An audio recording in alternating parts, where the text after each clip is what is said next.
May I ask you all to look around you? Look around you. Anong nakita niyo? Mga tao or mga bakanting upuan? Ha? Okay, mga tao. Very good, very good. Kung may nakita kang bakanting upuan, it's an invitation for you to bring one so you can bless one. So invite a friend. But sabi niyo may nakita kang tao. Diba? May nakita kang tao. Tingin ka ulit sa mga tao. Ayan. Ayan. May nakita ka ba na kaibigan mo? Yes. May nakita ka na tuwang-tuwa ka pag nakikita mo siya? Yes. May nakita ka na kahit tuwang-tuwa ka kung nakikita mo, pero minsan, kahit minsan lang ay nainis ka sa kanya. Meron? Meron? Meron? Ayan. Thank you for your honesty. Minsan mainis tayo, minsan natutuwa tayo. We feel blessed by the feast. Yes? Pwede bang pumalakpak yung mga nabibless ng feast? I want you to be very honest as well. Sumigaw kung kahit minsan, kahit isang tao lang, kinainisan mo dito sa feast. Thank you for your honesty. This is the church. Welcome to the feast. And that's why sabi nga ni Brother Carrie, thank you kasi pumupunta pa rin kayo. Why? Because in here, we encounter God. Yes? The church is divine at the same time human. Ano yung human? Tayo yun. And we have the good sides, some bad sides. Sometimes we get annoyed. But hey, we are journeying together. And this is exactly the design of the church. Yes? Kaya sabihin sa katabi, salamat. Salamat, bakit? We stuck together. We stayed together, yes? Again, tapikin ang balikat ng nasa kanan, sabihin mo sa kanya, thank you so much, brother. Thank you so much, sister. This is the church. This is the feast. Now, here's how the church was born. Kinukwento na ni Brother Carrie. So, mababasa natin, balikan natin yon. When the day of Pentecost arrived, everybody say Pentecost. They were all assembled together in one place. And suddenly, there came from heaven a sound similar to that of a violent wind. Kaya yung title ng series natin, Do You Hear the Wind? Ito. So, they heard that sound. Violent wind. Siguro, whoosh, baka mas malakas pa doon. And it filled the entire house in which they were sitting. Then, there appeared to them tongues as of fire. Everybody say, tongues as of fire. Which separated and came to rest on each one of them. So pumunta sa bawat isa sa kanila. And all of them were filled with the Holy Spirit. Everybody say, Holy Spirit. Holy Spirit. Everybody say, filled. So at that very moment, the church was filled with the Holy Spirit.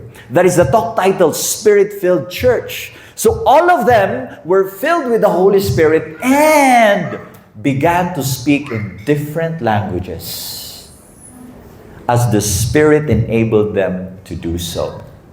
And they were astounded and asked in amazement, are not all these men who are speaking Galileans?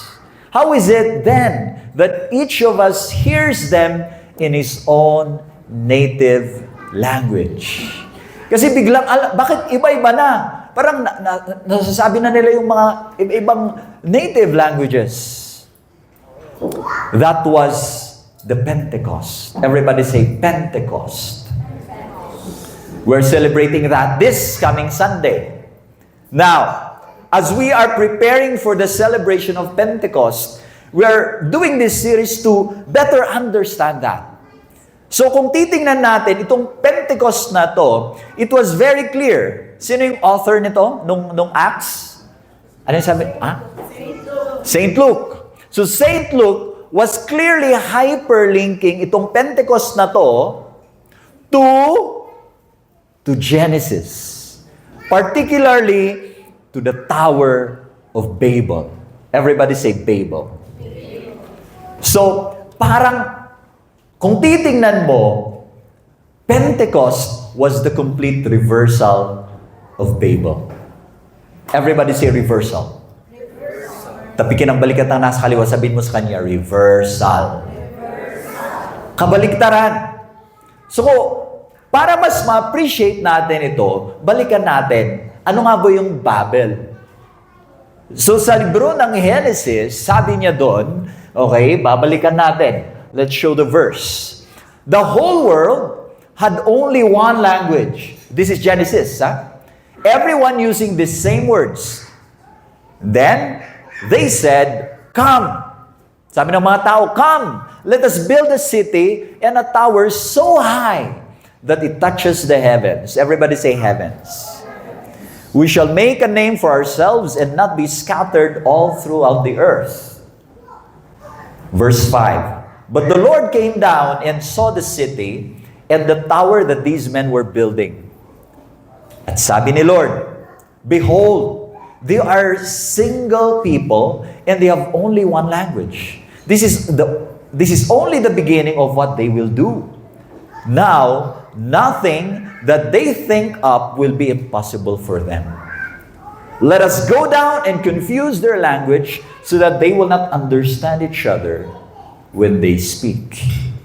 This is Genesis chapter 11. Kung titingnan mo, parang, wait lang. Bakit ganun si Lord? Masama ba na ikaw ay magbibuild ng tower? Masama ba na gamitin mo yung galing mo in engineering to build that very high tower? Hindi ba parang insecure si Lord? Yan ang tanong natin if we read Genesis with the modern eyes. Yes? Everybody say modern eyes. Everybody say no.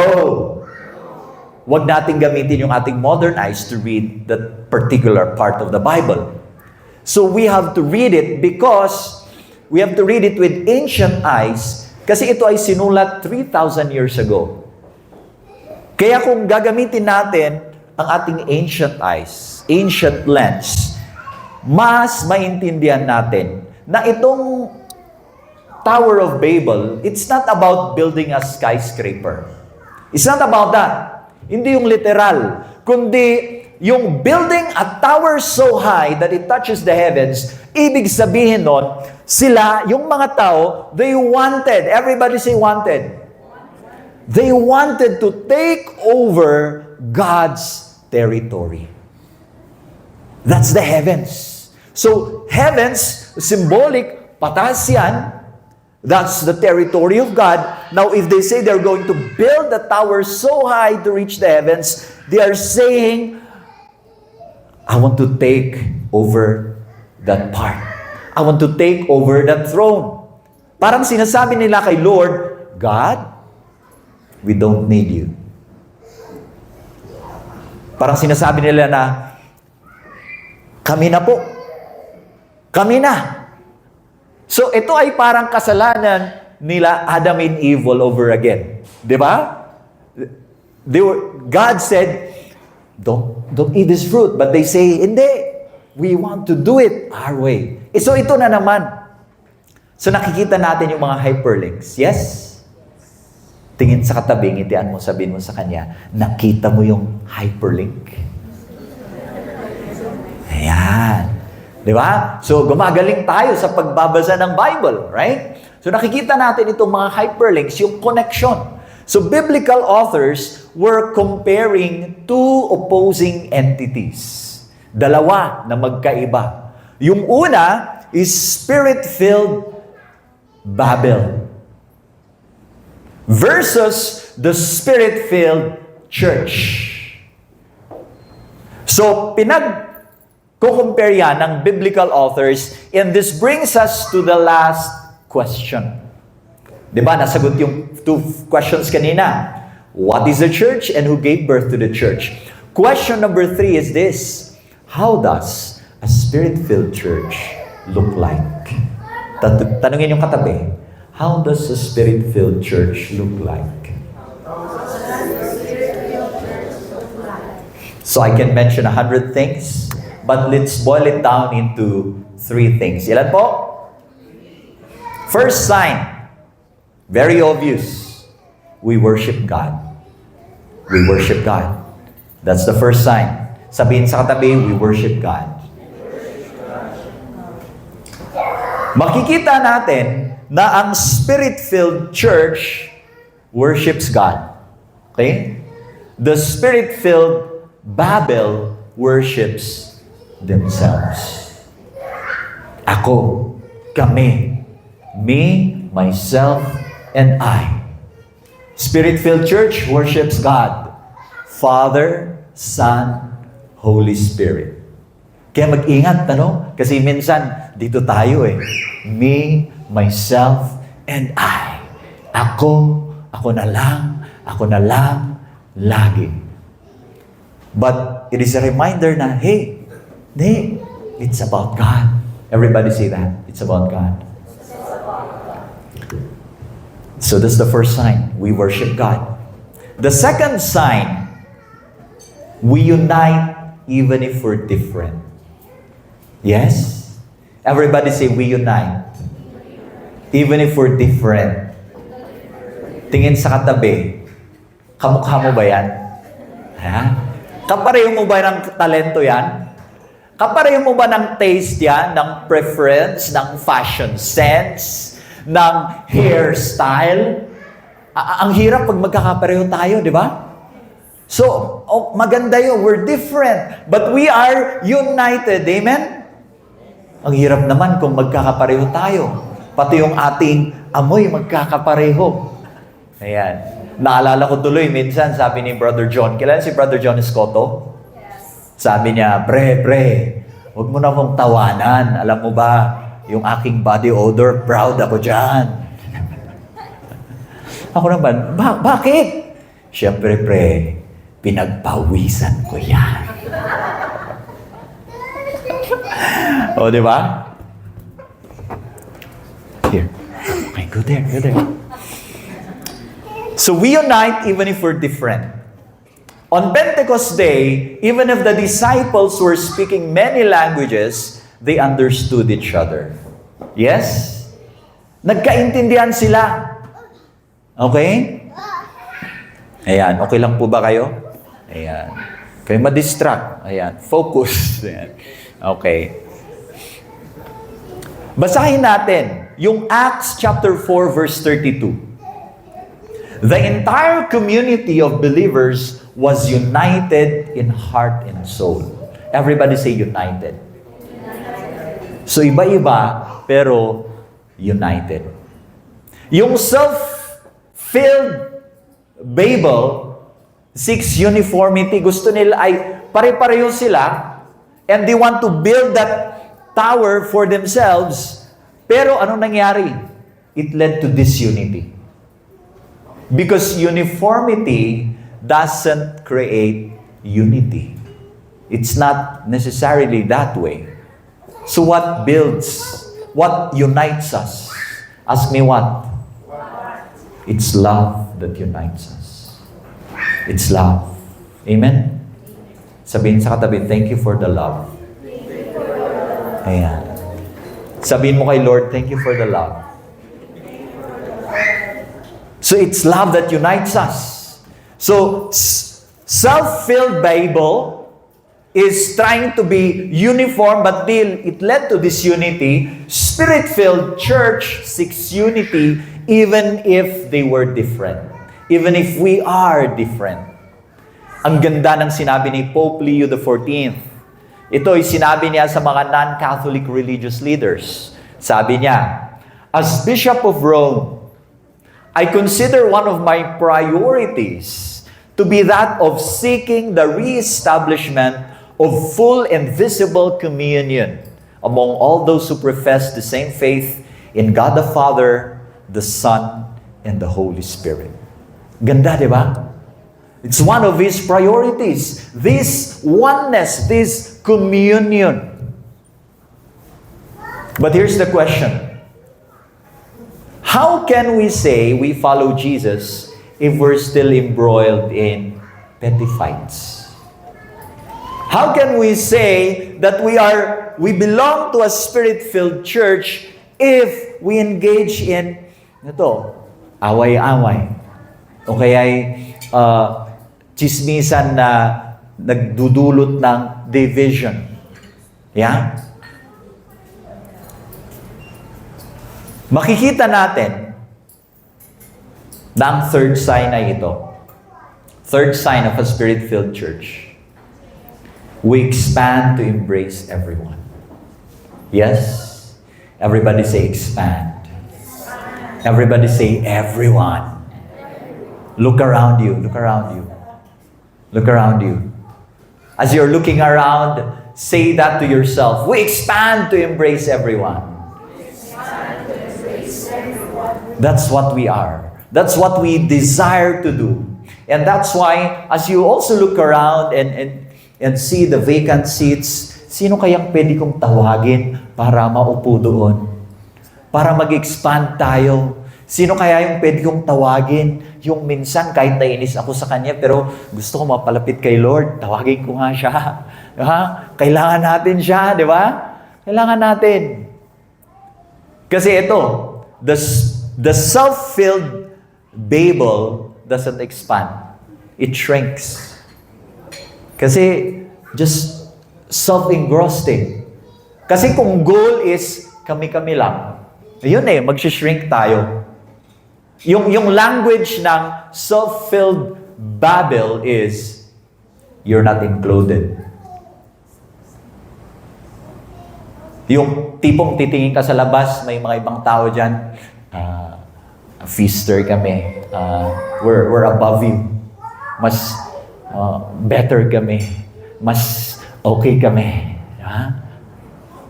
Ganon. Sasabihin mo, you're not worthy. Pili kami ng tatawagin namin. Pili kami. Ikaw pwede. Ito pwede. Ito hindi. Ito. Yun ang self-filled Babel. Kaya kung ganun tayo, kami-kami lang, tayo-tayo lang, mag-shrink tayo. Ang gusto natin is spirit-filled church that expands because it embraces everyone. Ang goal is kasama ka, lika, you belong here. You belong before you believe. Yung kahit half-half siya, pero lika, come on. Come as you are. Because after all, we're both struggling. We all are a work in progress. Come, let's journey together. Let's journey together towards God.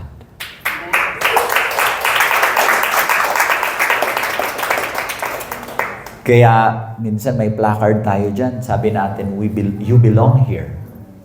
Everyone matters. Right? Because that's exactly what we are trying to do.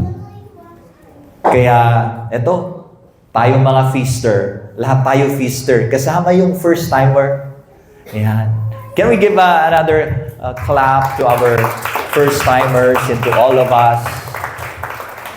We're feasters, and everyone is welcome. Everyone is welcome. Now, balikan natin yung sinabi ni Jesus before Pentecost. Ito yung binasa ni Brother Carrie kanina from Acts chapter 1 verse 8. It says there, "But you will receive power when the Holy Spirit comes upon you, and then you will be my witnesses not only in Jerusalem, but throughout Judea and Samaria, and indeed to the farthest ends of the earth." Kung titingnan mo, itong verse na to ay parang table of contents ng Acts of the Apostles. Ito ay parang mayroong 3 concentric circles that keeps expanding. Kung titingnan mo, Acts chapter 1 to 7, nangyari yan sa Jerusalem. Acts chapter 8 to 12, nangyari yan sa Judea and Samaria. Acts chapter 13 to 28, nangyari siya sa Asia Minor, sa Greece, sa Roma, which is, to the ancient world, parang yun ang ends of the earth. So that's like the table of contents ng Acts. Now, tingnan natin, i-connect natin yan sa ating pamilya. Bawat feaster, you belong to the Light of Jesus family. Yes? Do you know that there are 36, that the feast is present rather in 36 countries? Yeah? There are feasts in 36 countries. And, sabi ng ating founder, si Brother Bo Sanchez, sabi niya, we have the most selfless leaders in the world. Bakit? Bakit na nga naman? Because serving in a feast, kahit maliit yan, parang hindi yan logical na choice. Because church complicates our life. Alam niyo, sinasabi ni Brother Bo yan, parang gets ko eh. Yeah. I get it. Nung naging builder ako, siguro sabihin ko kay Brother Bo, yes, Brother Bo, gets ko na! Gets ko na! Why? Because it really complicates life of leader. But why do we do this? Why? Ask me why? Hindi ko alam. But really, leaders, builders, and not just builders, we have servant leaders here. Can we give a clap to all our servants, servant leaders? At kung matagal ka nag-attend at gusto mag-serve, let us know. You're welcome to the kitchen of the feast. Okay? So, etong mga leaders, kaming mga leaders, like everyone else, meron kaming mga sariling problema sa aming trabaho, sa aming career, sa aming sinisimulan na negosyo, sa aming kalusugan, sa aming pamilya, sa aming sariling maliit na community. Kung ano-ano man. Daming problema. Bakit pa sasama pa sa feast and try to burden yourself with many other concerns? Di ba? Right? May mga estudyante dito na kumanta dito. Di ba? Ang dami ng concern sa eskwelahan.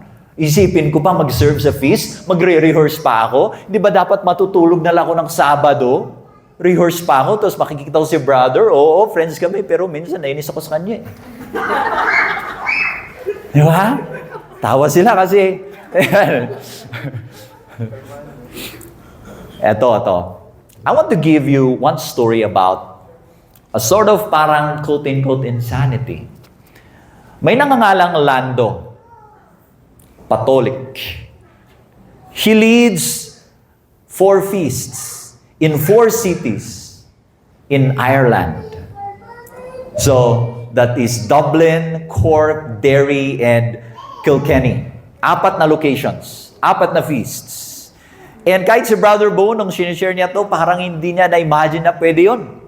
But it happened. Why did it happen? It's because the Holy Spirit used selfless individuals to lead. Even if kahit minsan parang illogical na gawin. It's because of the Holy Spirit.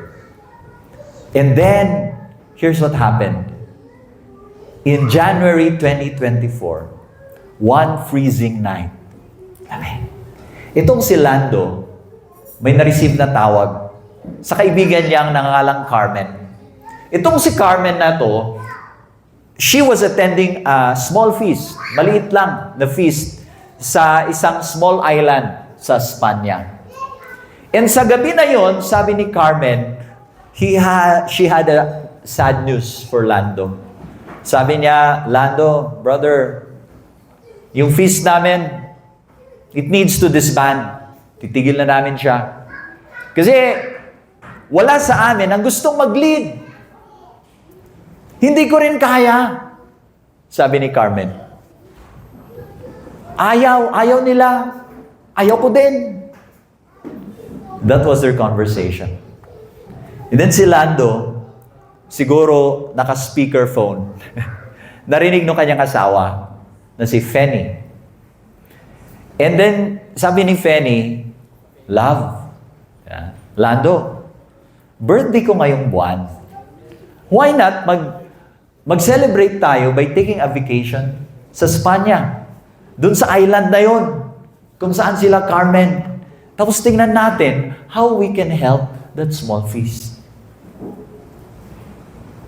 Hindi ko alam sa inyo, pero ako, kung una kong maisip pag mag-celebrate is, simple lang. Siguro pwedeng, kung may time at may budget, punta sa beach, somewhere. Just lie down on a hammock, drinking that buko juice. Di ba? And just watching the blue ocean with the blue sky. Bakasyon nga eh. Pero itong si Fanny and Lando, ang bakasyon nila is to help, to serve a feast that is about to be disbanded. Nakita niyo yung contrast. So the very next morning, eto na, Lando and Fanny, they flew to Spain. Tapos they met Carmen. And yung mga kasama nilang 11 na feasters. And then itong si Lando, he spoke to them. Itong sabi niya, is this your work? Or is this God's work? Is this your work or is it God's work? Because if it is God's work, you cannot stop it. So let God work through you. And then yung mga 11, 12 sila, pang 12 si Carmen, umiyak sila. They hugged each other. They cried together. And then they said, we will continue the feast. We will continue the feast. And after that, pumunta sila sa naghanap sila ng isang Asian restaurant to celebrate yung birthday ni Fanny. Kumain sila. Just a beautiful way to celebrate. Yes. And ngayon, 1 year later, how did you see the picture? That tiny feast in that small island continues to grow under the leadership of Carmen.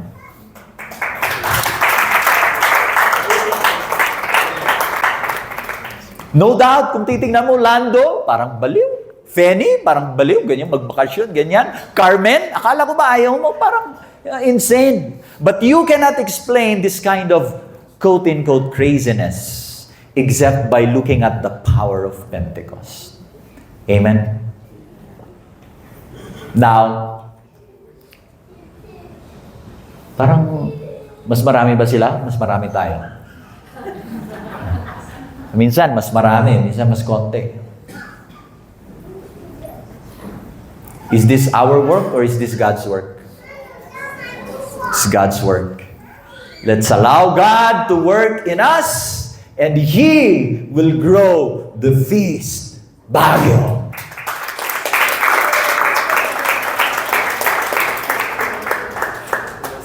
Now I want to end with a parable, and I will request this.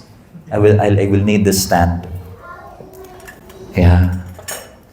Kasi may kwento ako tungkol sa balloon ni Benny. Ayan. Kilala niyo si Benny? Ayan. Pwede mo nang tanggalin yung pictures niya lang.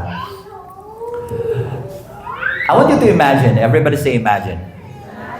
Imagine a 6-year-old boy. Pangalan niya ay Benny. And excited siya about his birthday party kasi magbo-birthday siya. And sabi niya sa tatay niya, Dad, will my party have balloons? Alam mo yung unang nakita ni Benny is yung balloon na lumilipad. Yung helium yung nasa ilalim. So it goes up. It goes up to the air because it's a helium balloon. And to him, ang balloon is ganon, automatic, dapat ganon. Hindi lang basta-basta balloon. And of course, sabi ng dad niya, of course, sure. Yung gusto mo, 100? Niyabang ni tatay, no? So I'm going to the store to buy them right now. So pumunta siya. And a few hours later, eto na, Benny's playmates pumunta, dumating, and they were looking around, pero bakit walang balloons? There were no balloons. And pumunta si Benny kay dad niya. Sabi niya, saan yung balloons? Itong si tatay. Sino yung mga tatay dito? Tatay. Sino dito ang tatay na minsan nakalimot? Nakalimutan niya yung balloon. So sabi niya, oops, oh no. Oh no, kalimutan ko. Pero wait lang. Wait lang ha, wait lang. Ito. Oh, ito.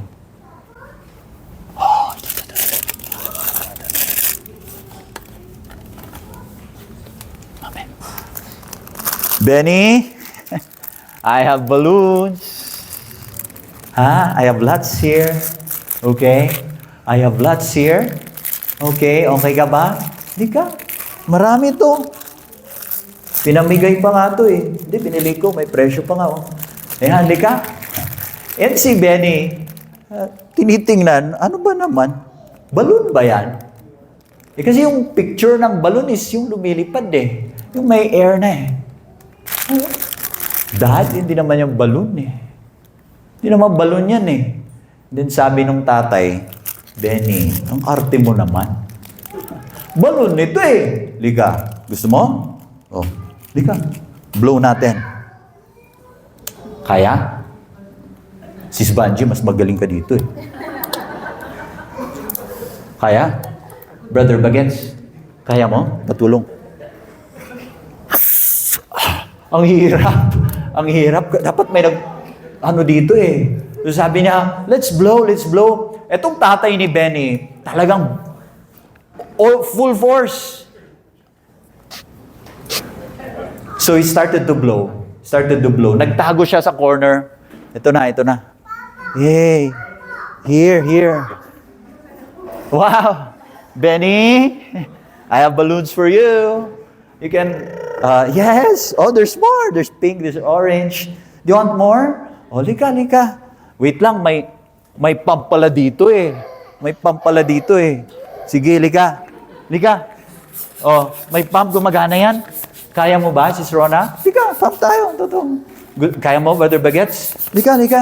Oh, so yan yung ginawa niya. Ginawa nila, nag-blow sila, tinatawag si Benny. Lika, blow tayo. Oh, ilan gusto mo? Oh, 5? Oh, meron ng 5. Oh, isa pa. Oh, isa pa. Lika. More. Oh, sige. Here. Oh, that's yours. Ito. Ayan. Oh, ipunin natin yung balloon. Oh, wala. Sira ito. Ayan. Isa pa. Oh, okay na yan, Benny. Ayan. Okay na yan. And after 3 hours of trying to blow the 100 balloons, nangyari naman. Pero si Benny and the playmates, they were not as ecstatic as these kids. Because their expectation was, balloon that is floating up, that is their image of the balloon. Pero ito, minsan, itong nangyayari sa ating church. Minsan ito yung nangyayari sa ating feast. Na dapat ang design niya is lumipad eh. Ang design niya is pataas. Kasi yung pataas siya, it points to the heavens. It points us to Jesus. It points us to God. Yes. Pero minsan, kailangan mong palu-paluin yung balon na ganyan. Kasi it's not going up. Alam niyo kung bakit? Tanong sa akin, bakit? Bakit? Kasi it has the wrong air inside. Mali yung nasa loob.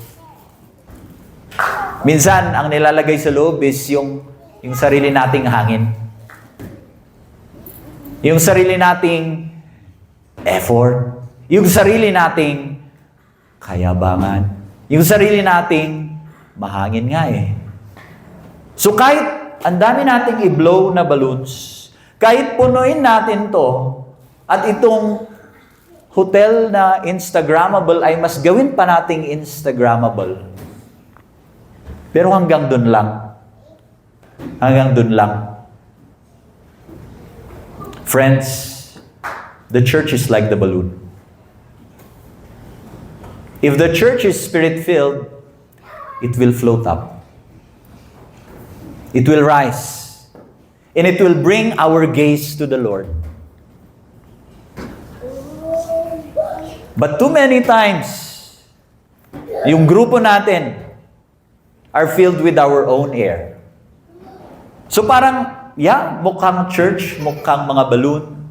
We do the right things. We have a music team, we have a preacher, we have a welcome ministry, Instagrammable. But, anong nakikita ng mga tao? Anong nakikita natin? It's on the floor. It's downwards. We look at ourselves. And that's why we end up with many conflicts. Yeah? Can we all stand? The father who filled up the balloons, yung tatay ni Benny sa kwento, it represents us. It represents you and me. When we take matters into our own hands, when we blow the balloon by our own airs. And if that's what we do, ang mangyayari is, mabuburn out tayo. We end up totally spent because we're doing something that we were never designed to do. And that is trying to build the church using our own air, using our own steam, using our own spirit, not the Spirit of God. And if we do that, we burn out. And we don't just burn out, divisions happen. Yung simpleng inis, simpleng annoyance ay lalaki. Yung simpleng nainis ka lang, sabi mo, pre, sorry, nainis ka ako sa iyo ha. Minsan, pinapalaki na natin. So divisions happen. And divisions happen because instead of trusting God, we're trying to build our own towers. Our own Tower of Babel. Ngayong araw, the Lord is inviting you and me to run to the only one who can breathe the Spirit into our church. Takbo tayo kay Jesus. Kasi siya, sabi niya, you will receive power. You will receive power. And you will be my witnesses. Here in Jerusalem and then to Judea and Samaria, into the ends of the earth. Tayo dito, sabi ni Jesus, you will receive power. And you will be my witnesses. In Baguio City. But even before that, in your own circles. In your own family, in your own company, in your own work, in your own circle of friends, in your school, you will receive power so that you will be my witnesses.